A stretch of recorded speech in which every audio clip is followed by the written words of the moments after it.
SCT. Okay, let's quickly do a very quick introduction. Now, land title is known as the certificate of title. Strata title is known as the subsidiary strata certificate of title, or SSCT.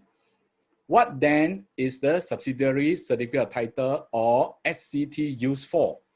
Now, over the years of teaching RES, I know even a week before the RES exams, I will still have students coming to me to ask me, Sam, can you please explain what's the difference between SCT and SSCT?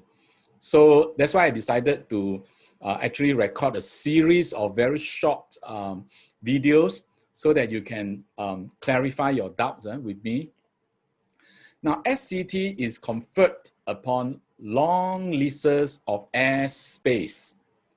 So subsidiary certificate of title is also known as the lease title.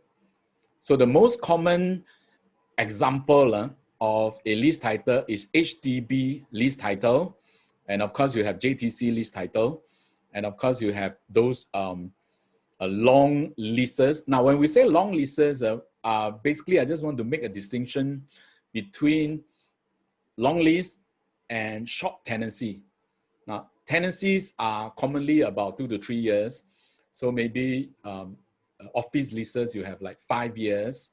Now, like I know for a fact that WeWork rent 7 years. So those are still tenancies. So on their balance sheet, they don't have an office asset. Now, there are people who lease 10-year factory lease. So on their balance sheet is reflected as they own factories.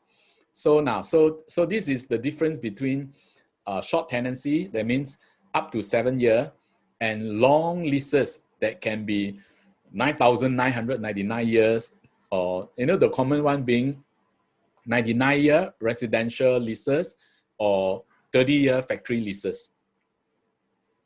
Now, so common examples of SCT will be private apartments that occupy only airspace with no share in land.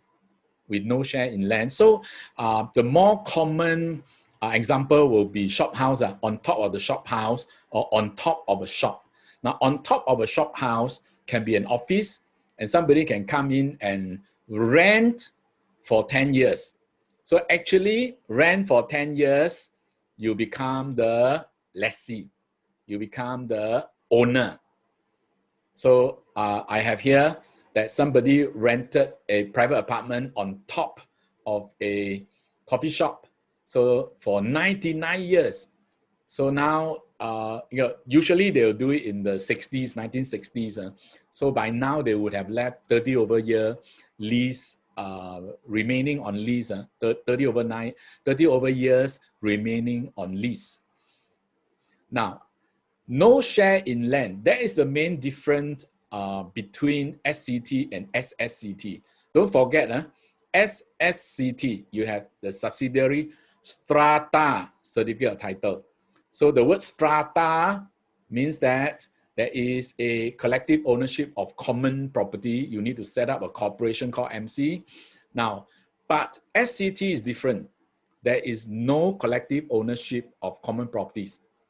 All right, that means that the land title, all right, that is the CT, certificate of title, is still in the hand of the lessor or the landowner. So in my earlier example of a coffee shop and then apartment on top of the coffee shop, now the land title is still in the hand of the coffee shop owner.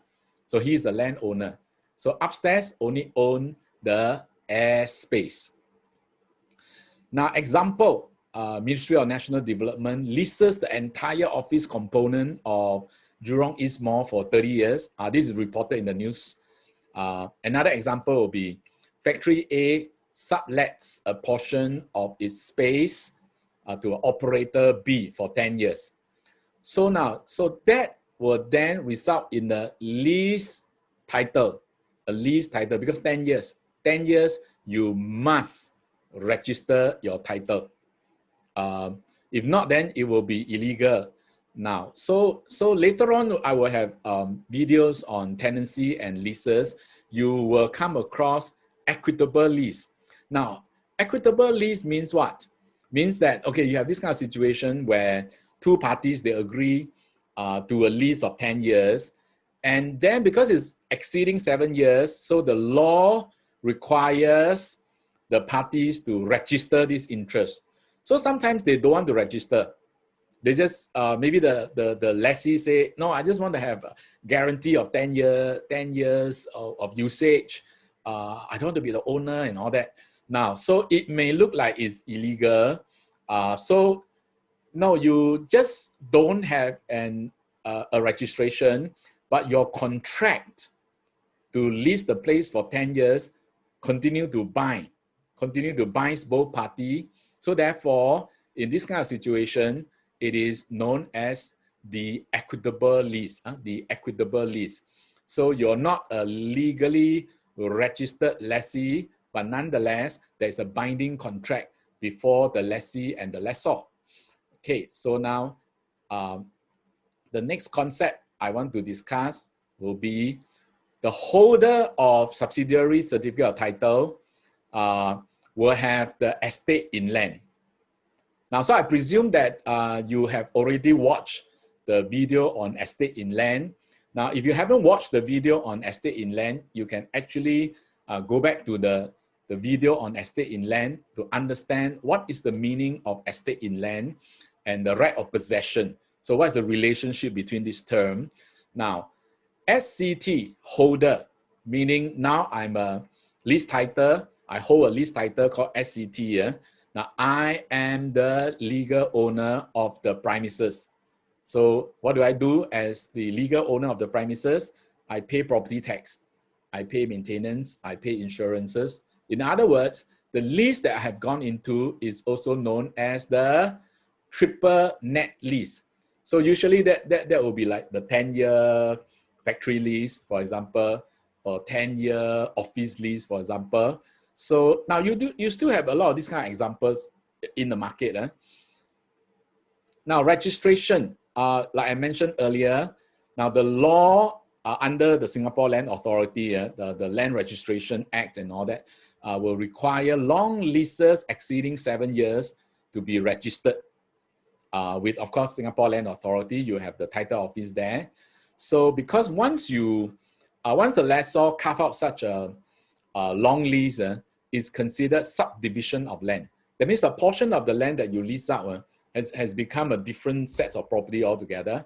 So a separate title will be issued, and this is the lease title. Let's say the land title is not given to you. All right, you're just a lease title. You just have the airspace, all right, with no share in land. So that kind of lease title is known as subsidiary certificate of title. Now, like I mentioned earlier, you may go and find the video on estate in land.